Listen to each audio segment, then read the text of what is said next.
துலாம், கணவன் மனைவியிடையே ஒற்றுமை பலப்படும். கூட்டு தொழிலில் எதிர்பார்த்த லாபம் கிடைக்கும்.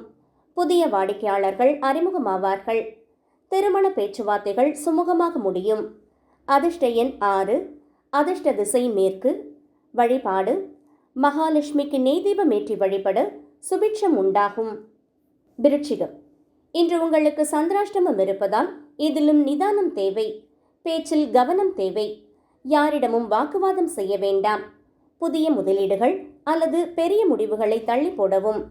அதிர்ஷ்ட எண் 9. அதிர்ஷ்ட திசை தெற்கு. வழிபாடு சிவபெருமானை தியானித்து ஓம் நமச்சிவாய மந்திரத்தை சொல்லி வர கவலைகள் தீரும். தனுசு, பிள்ளைகளின் முன்னேற்றம் கண்டு மகிழ்ச்சி அடைவீர்கள். உங்களின் படைப்பாற்றல் வெளிப்படும் நாள். பூர்வீக சொத்து விவகாரங்களில் சாதகமான சூழல் நிலவும். வருமானம் திருப்திகரமாக இருக்கும். அதிர்ஷ்ட எண் 3. அதிர்ஷ்ட திசை வடகிழக்கு. வழிபாடு தட்சிணாமூர்த்திக்கு மஞ்சள் மலர்களால் அர்ச்சனை செய்யவும். மகரம், தாயார் வழியில் அனுகூலம் உண்டாகும். வேலையில் இருந்த மந்தநிலை நீங்கி வேகம் கூடும். உறவினர்களுடன் இருந்த மனக்கசப்புகள் நீங்கும்.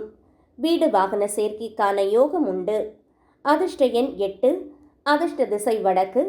வழிபாடு சனீஸ்வர பகவானுக்கு நல்லெண்ணெய் தீபமேற்றி வழிபடவும். கும்பம், இளைய சகோதரர்களின் உதவி கிடைக்கும்.